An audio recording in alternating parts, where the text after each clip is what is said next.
बर' माहारि फरायसा आफादा बाक्सा जिल्लानि मुसलपुर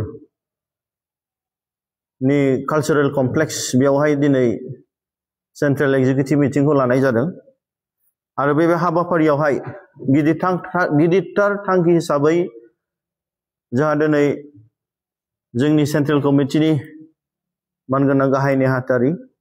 लेङाइ आफादगिरि एसिस्टेंट जनरल सेक्रेटारि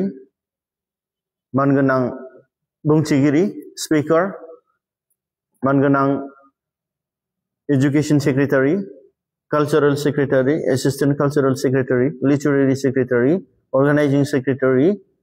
आरो बेजों लोगोसे जोंहा दिनै गुबुन गुबुन जिल्लानिफ्राय दिनै जोंहा क'क्राझार जिल्लानि मानगोनां आफादगिरि जोंहा चिरां जिल्लानि मानगोनां गाहाय नेहाथारि बाक्सा जिल्लानि मानगोनां आफादगिरि जोंहा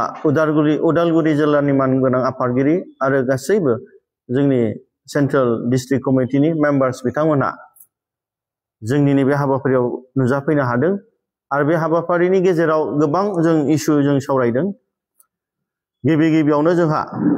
जिहेतु बर' माहारियारि फरायसा आफादनि जोंहा सानै बोसोनगिरि दंमोन आरो बे बोसोनगिरिखौ जोंनि दिनैनि सेंट्रेल एग्जीक्यूटिव मीटिं नैबे मुसलपुर कालचारेल कमप्लेक्सआव जिहेतु आफादनिफ्राय बिथांमोनखौ जोङो दिनै रिलिज होनाय जाबाय।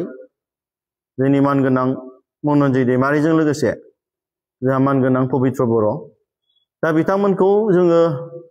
जोंनि गोसो गोरबोनिफ्राय साबायखर बावो दि बिथांमोनहा बनसुखौ दाजेननायनिफ्रायनो बर' हारिनि देरसिन सिमां आलादा रायजो सोरजिनायखौ मावफुंनो थाखाय बिथांमोनहा जोंखौ सहाय होबोदों आरो बिथांमोनखौ जों गोसो गोरबोनिफ्राय जोङो साबायखर बावो। दिनैहाय जोङो बिथांमोनखौ जोंनि हाउसनिफ्राय जों बिथांमोननि जि सेक्रिफाइस आरो कन्ट्रिबिउसनखौ जों मान बावनानै बिथांमोनखौ जोंनि आफादनिफ्राय जों दिनै रिलिज होनाय जाबाय आरो बिथांमोनहा दिनै बनसुनिफ्राय एबा बनसुनि जानानै बिथांमोनहा रिप्रेजेन्ट एबा बिथांमोनहा बनसुनि जानानै जोंनि खामानि मावनाय नंलिया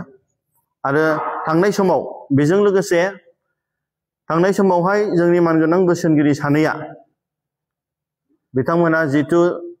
सेंट्रेल कमिटिनि डिस्ट्रिक्ट जिल्लानि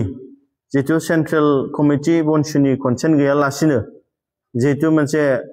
इनचार्ज हिसाबै दादोंमोन आरो बे इनचार्ज होननायखौबो दिनै जोंनि हाउसआव डिजल्भ खालामनाय जाबाय आरो जाय बिथांमोनहा इनचार्ज मोनदोंमोन बिथांमोनहाबो आस इट इज जिहेतु जोंहा सेंट्रेल बनसुनि एग्जीक्यूटिव मीटिंआव डिसिसन लानाय बादि जिहेतु बिथांमोना जि पस्टआव दंमोन बे पस्टआवनो थानानै बनसुनि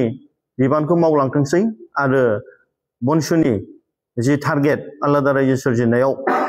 दिनै बिथांमोना मावफिनथोंसै होननानै जोंनि बे हाउसआव जों डिसिसन लानाय जाबाय। आरो बे नैथि हाबाफारि हिसाबै जोंनि बर' माहारि फरायसा आफादा जोंनि बर'फोरनि देरसिन सिमां आलादा रायजो सोरजिनाय बड'लेण्ड सेपारेट स्टेट बर' हारिनि थामोनथा रैखाथिनि थाखाय जे जों जोनोम मोनदों। दा जोंहा दिनै बोसोरफ्रामबो बनसुआ जोनोम मोननायनि गेजेराव बर' हारिनि देरसिन सिमां आलादा रायजो बड'लेण्ड सेपारेट स्टेट बेखौ जों फोथांनानै लाखिनो थाखाय आरो बेखौ जों मोनफुंनो थाखाय आरो मुंख्लंफोरनि जे आद्रा थानाय सिमांखौ जों मोगथां महर होनो थाखाय जों दिनै नांबोबाय थादों। एबारबो जिहेतु जोंहा डिसेम्बर दाननि 1 थारिखनिफ्राय 19 थारिखसिम जि पार्लियामेन्ट सेसन जागोन बे पार्लियामेन्ट सेसनाव जोङो दिनै आलादा रायजो सोरजिनायखौ जोङो गोख्रों भाबै जों बाहागो लानो थाखाय जों दिनै फाइनाल डिसिसन लाबाय आरो फैगौ डिसेम्बर दाननि 18 थारिख दानावहाय जोंनि धरना दिल्लीयावहाय जन्तर मन्तराव बे जानो थांसिगोन आरो बे दिनै फाइनाल मोनसे डिसिसनाव फैबाय। दा जों मोनफ्रोमबो जोंनि जिल्लानि आरो सेंट्रेल कमिटिनि दैदेनगिरि बर' माहारियारि फरायसा आफादजों लोगोसे साफ्रोमबो जोंनि गेदेमा रायजो राजा जोंनि बर' हारिखौ मोजां मोनग्रा साफ्रोमनिसिमबो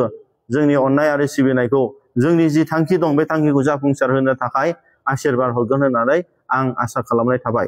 आरो बेजों लोगोसे जोंनि बर' माहारियारि फरायसा आफादा